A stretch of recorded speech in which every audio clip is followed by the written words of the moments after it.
KCR camp office పై దాడి దారుణమన్నారు BRS MLC Dasoju Shravan. తెలంగాణలో rowdy రాజ్యం నడుస్తోందన్నారు.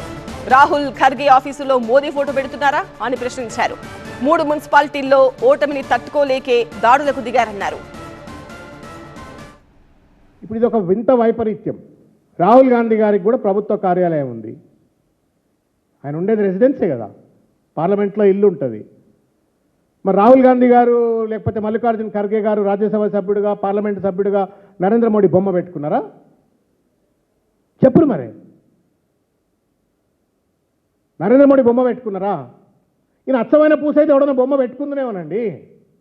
రౌడీల బొమ్మలు పెట్టుకుంటారా? ఎవడన్నా పొద్దున్న లేస్తే బూతులు మాట్లాడే బొమ్మలు పెట్టుకుంటారా? రాక్షసులు లెక్క ప్రజలపైన దాడులు చేస్తే వాళ్ళ బొమ్మలు పెట్టుకుంటారా?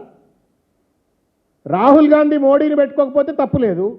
మరి ఎమ్మెల్యేల క్యాంపు కార్యాలయాల్లో రేవంత్ రెడ్డి బొమ్మ లేకపోతే తప్పెట్లయితుంది? అది గజ్వేల్ క్యాంపు కార్యాలయం పైన దాడి చేసినట్లు ప్రతి ఒక్కరిపైన కూడా కేసులు పెట్టాలా, వాళ్ళపైన న్యాయపరమైన చర్యలు తీసుకోవాలా. ఇది విధ్వంసం కాదు. ప్రతిపక్ష నేత ఇంటిపైన దాడి ఆయన పైన హత్యాయత్నం లాంటిదే. కేసీఆర్ గారి పైన కుట్రపూరితంగా చేయాలనుకున్నటువంటి ఒక హత్యాయత్నం మాత్రమే.